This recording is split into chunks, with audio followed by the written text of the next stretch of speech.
Hello my friends and welcome back. It's Wednesday, it's hump day. Happy Wednesday and happy hump day. Today we begin with good news again because Emmanuel Macron has again stepped it on a whole new level. This time he's next to Olaf Scholz, the leader of Germany. You know, Emmanuel Macron being the leader of France. Scholz and Macron together, side by side, giving completely different reports on what they think about striking targets on Russian soil. And we actually have a video. We're going to watch a video because this is a historic moment. First of all, let's watch it. I'll read you the subtitles, and this photo you see right now on the screen, that's the historic photo. He's holding up a piece of paper printed, and that's Kharkiv, and then Russian artillery positions on Russian soil that are attacking Kharkiv and the border villages every day. This map shows you that Ukraine is in fact under attack from bases in Russia. So how do you explain? Macron speaks so fast, I can't, I have to pause, I'm sorry. How do you explain to Ukrainians that it will be necessary to protect their cities if we tell them you're not allowed to reach bases from where the missiles are fired? I mean, that's sarcasm. Like, how can we say this to them? In fact, we tell them, we deliver weapons, defend yourselves. So okay, I can't keep up with Macron, and this translation is insane. The point is, I'm gonna fast forward. He says that we must allow the Western weapons to be used in Russian soil, and he pretty much says that I allow French weapons to be used in Russian soil. His message is that we must allow this. This is a historic moment. He's speaking to a crowd, and with the French Foreign Legion being deployed to Ukraine as instructors, or soldiers, instructors, this message is very strong. Now, next to him is standing Olaf Scholz, who also made a speech right after Macron. And what Scholz said, he stated that Ukraine may very well defend itself on Russian territory, although it is a different question what happens if this is being done with Western-provided weapons, also with German ones. However, there are agreements that this must take place within the framework of international law.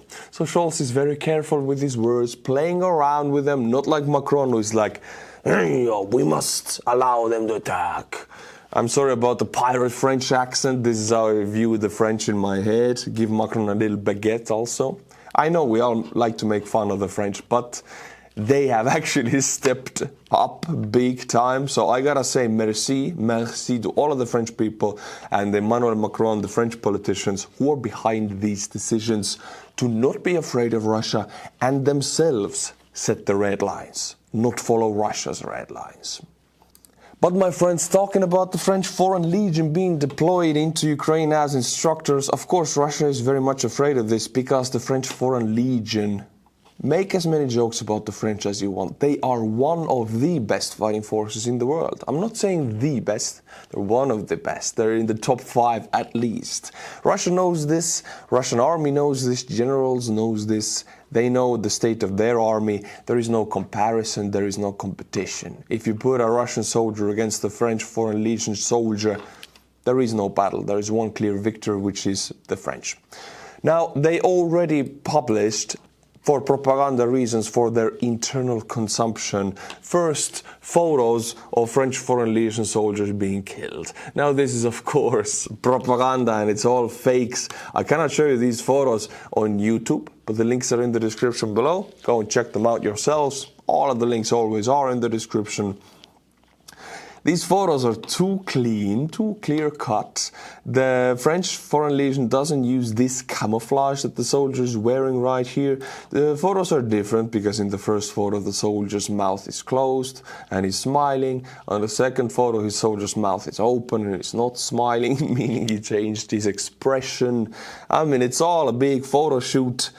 It's a propaganda material, it's just a fake, meant for Russian internal consumption. And if Russian grandmothers, grandfathers who are really voting for Putin see this on the Russian TV screens, they of course believe it. Now, my friends, this all ties up again to the list of countries who are allowing their weapons to be used on targets on Russian territory. This is, as I've said many times, almost as important as the delivery of the F-16s, because Ukrainian villages and settlements are being bombarded daily, not from occupied territories, but from Russian territories. They translate directly into civilian casualties. So the allowance of usage of Western weapons against Russian targets responsible for bombarding Ukrainian civilians, this is as black and white as it can be. This war is as black and white as it can be. Russia evil, Ukraine good. This is how I live. This is my worldview as an Estonian. So in my eyes, I will read you again the list of countries who have allowed the usage of Western weapons or their weapons on Russian territory. I know it's repetitive, but I have to do this. It is important. Czech Republic, Estonia, Finland, now also France. Vive la France, merci. Great Britain. I'm not going to make the same mistake again. Great Britain, I'm not going to, it's in my head, I know. Netherlands, Latvia, Lithuania, Poland, Sweden. And if I missed any countries here from this list, please spam the comments. No country should be ignored. This list is the most important list in this war right now. Let's allow Western weapons to be used like they are intended to be used for the reason they were made from the get-go, to destroy Russian weaponry. And to illustrate how many restrictions on Western weaponry there are for Ukraine, I'll just read you a story about a Patriot system.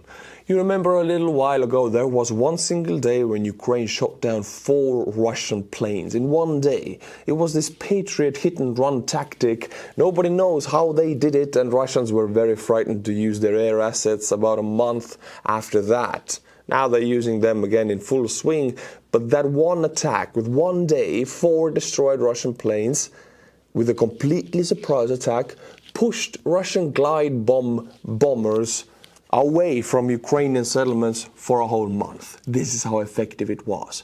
But there were heavy repercussions because Ukraine used the Patriot, and moreover, they did it at their own discretion. They saw a very great opportunity for Russian planes lighting up the sky, push the buttons. But they didn't speak to Americans or Germans about this. I'll read it to you. The armed forces of Ukraine once used the Patriot system from Germany for strikes at its own discretion. That's the one that they took down 4 Russian bombers and fighters. Great day for Ukraine. Reaction: angry calls from Berlin and Washington and threats to stop supplying anti-aircraft missiles if such an incident happens again. Ukraine is not allowed to use Western air defense against attacks by Russian planes. It has to wait until the bombers have fired their cruise missiles and glide bombs, and they are already flying over Ukrainian territory to try to shoot them down.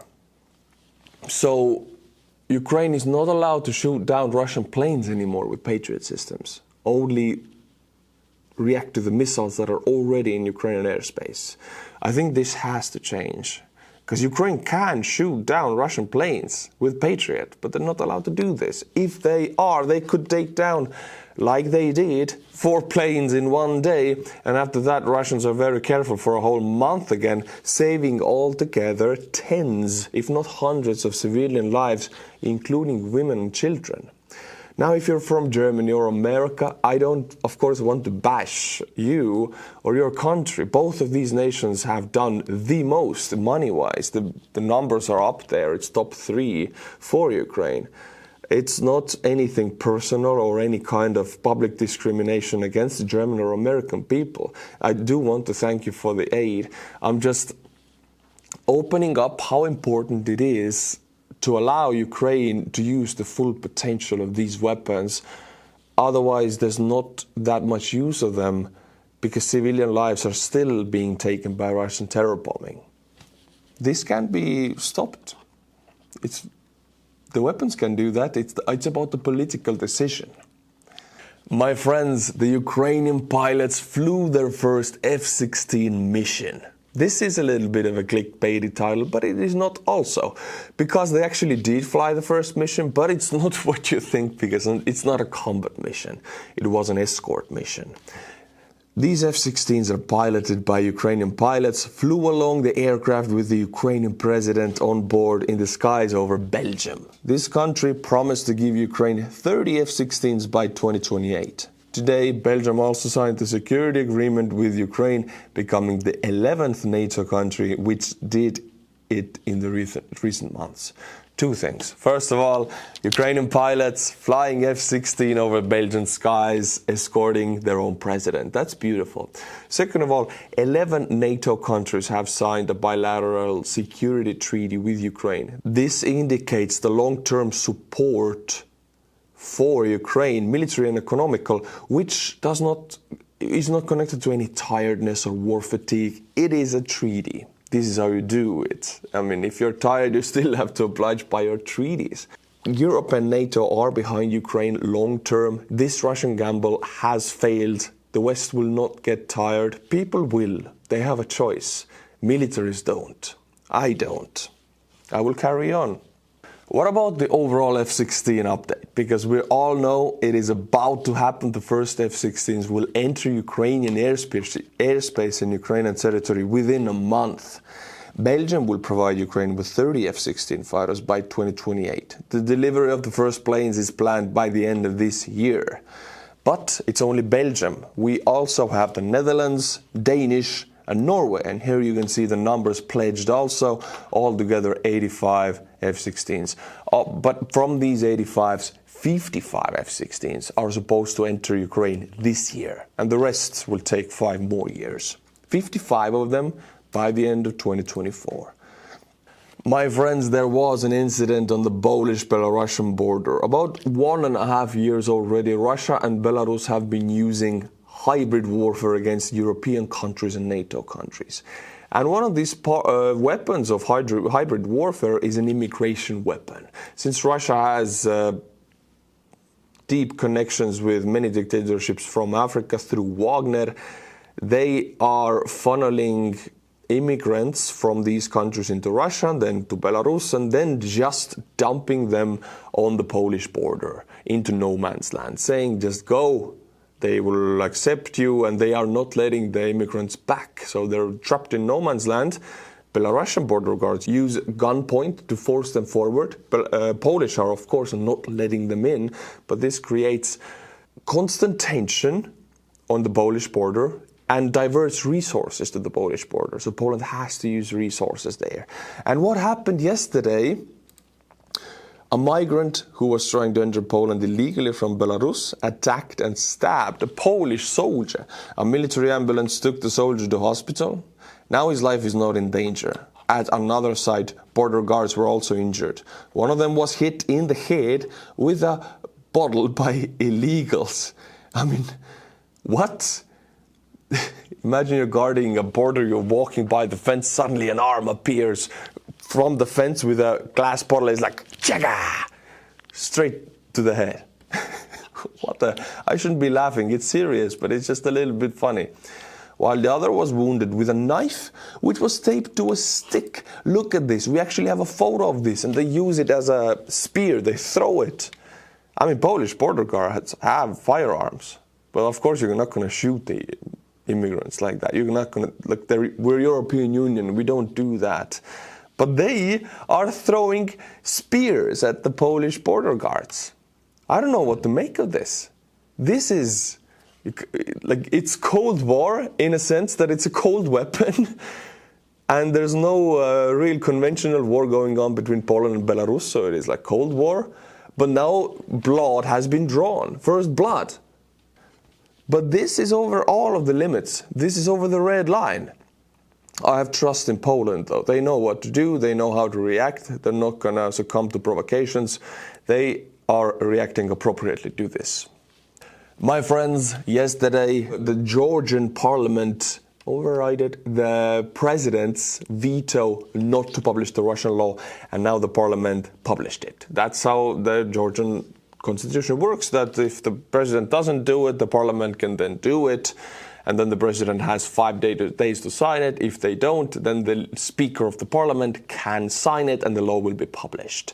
Well, The parliament published the Russian law. I'm sure you heard about the protests in Georgia. Well, they're all about the Russian foreign agents law. This law basically allows the country to punish political activists who are pro-European. It allows more power to be consolidated to the oligarchs and to the parliament, pro-Russian Georgian Dream Party. It allows all physical and material and all kind of punishments to the protesters. It's pretty much steering the country politically into the Russian sphere of influence. Of course, Georgian people don't want this, but unfortunately the country is led by a pro-Russian oligarch. I will read you the analysis so we all know what's about to happen in Georgia, what might be the outcome of this. 1.5 months people have been on the streets to fight against this law, and it still went through now. The Georgian Dream has now legally declared a strategic shift from its constitutional foreign policy goals of EU and NATO integration. Yes, EU and NATO integration was written into Georgian constitution. So this is a shift away from their own constitution by Georgian Dream, who is very pro-Russian party. Georgia's Western partners, including the European Union, NATO and the US and many others, underscored that the legislation is incompatible with the country's aspirations to become a full-fledged member of the EU and NATO. The Georgian Dream aims to silence all critical voices, primarily civil society organizations and independent media outlets, to ensure victory in the crucial parliamentary elections in October. How do they really do it is that after the publishing of this law, the Ministry of Justice of Georgia will set up a list of foreign agents, and these foreign agents are everybody whose funding comes from the West. If you sell your clothes to the EU, you're a foreign agent. If you export ice cream or flowers to the EU, you're a foreign agent. If your grandmother lives in the United States and sends you money, you're a foreign agent. And this allows the country to sanction you pretty much, put you in the list, isolate you as a group of people in the pro-Russian political system, which is very bad for these activists who are also protesting, and these protests also put them in the list. Now, 30 days after the publishing of this law, all of the so-called foreign agents have to register themselves as foreign agents.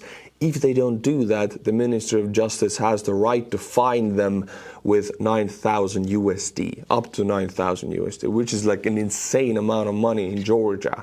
So pretty much they have to hang themselves. They have to put themselves in the list, and if they don't, they get fined. So this is a horrible law. It's only good for very pro-Russian people and people who want to steal more power and money away from the Georgian people. Of course, in the end, Georgian people have the power to change this situation, and they have been demonstrating their power and will by being on the streets for 1.5 months. We will see what happens in the future. I wish all the strength to the Georgian people. I wish all the courage to them. They have demonstrated that they are ready to fight for their ideas of their country, their idea of the future, for their European and NATO aspirations. And I am all with them.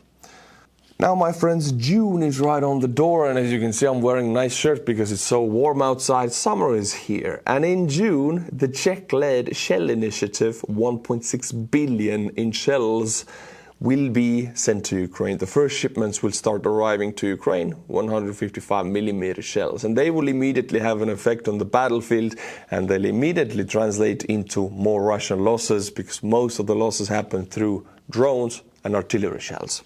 I'll just read you, or actually I'll show you, I cannot read it all. These are the countries I want to give credit to. They have pledged a significant amount of money or amount of shells to the Czech-led initiative.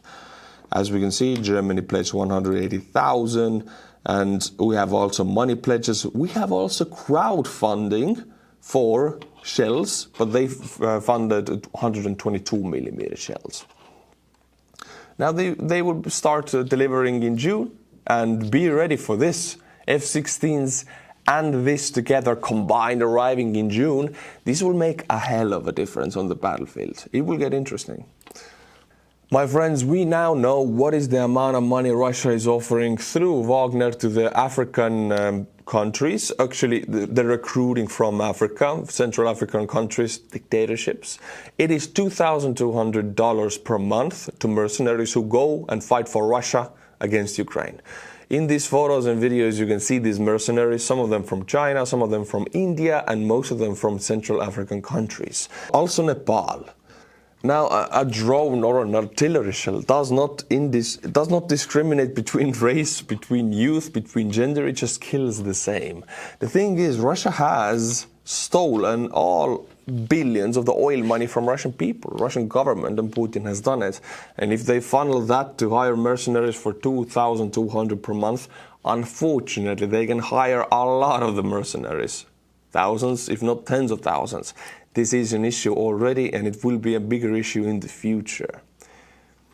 Now, my friends, I want to show you how one of the Baltic countries is dealing with the Russian minority in the country. There's hundreds of thousands of Russians in each of the Baltic countries, and out of those, tens of thousands, if not over 100 per each Baltic country, does not speak the local language at all. It's very difficult to imagine a person living in a country for 30 years and still not learn the language. But this is how it is for Russians in Estonia, Latvia and Lithuania.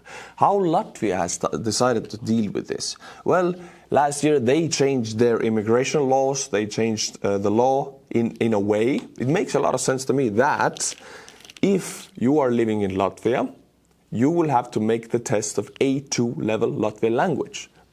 Pretty much proving that you know the language. They also gave time for this. They gave 6 months. And with 6 months, if you are living in the country for like 30 years, shouldn't be an issue to make this test.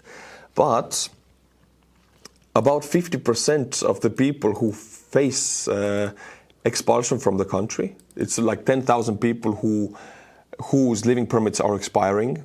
They cannot renew them if they don't do the test. And out of those 10,000 who wanted to renew and took the test, 50% failed. So about 5,000 Russians now face expulsion from Latvia just because they cannot speak the language.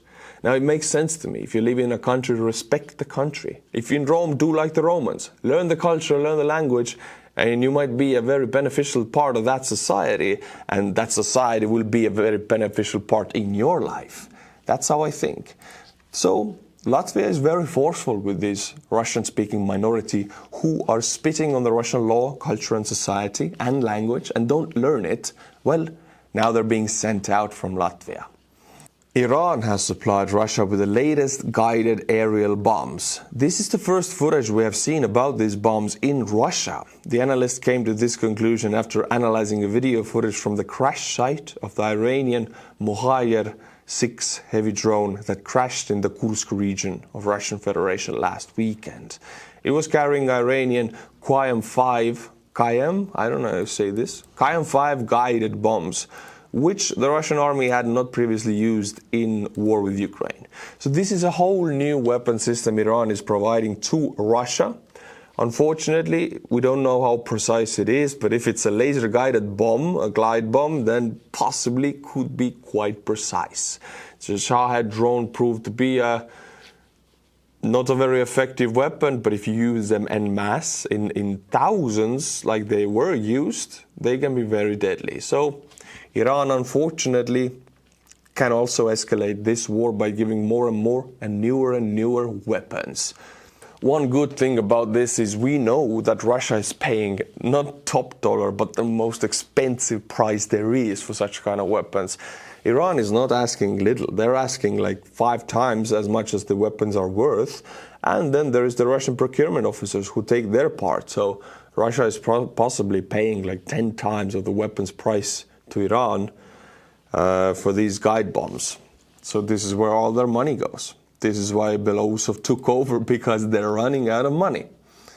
Now, my friends, I want to show you something I haven't showed you before. This is REHIstore.com, a whole new clothing line, a clothing brand, a REHI brand. As you can see, we made a whole photo shoot. We have caps, dad hats, t-shirts, hoodies. We have Ukrainian themed designs, and they do look very classical from the first year of war, but I think they don't age. Everybody loves HIMARS, everybody loves drones, Everybody loves this design, for example, was very popular the first year of war, but now they're back. REHIstore.com is in the description below. Go and allow yourself a nice little gift from the REHI brand. And now, my friends, for the third time of this week and for the celebration of Hump Day, I will be butchering some Buy Me a Coffee monthly members. We have Tim Hofer, Rus, Paul Waltgers, Eduardo Cabrera, Nicolas J.S. Pogle, Bill Brunkel, Robert Stansbury, Alexander, Greg Feely, and Travis Somerville. Thank you for these monthly members. If you like my channel, you know what to do. Until my next video, my friends, which will be on Friday. There will be no video tomorrow because I can't believe I'm saying this to you, but I'm taking a mental health day. So I will see you on Friday. Until my next video, my friends, Slava Ukraini, and bye-bye.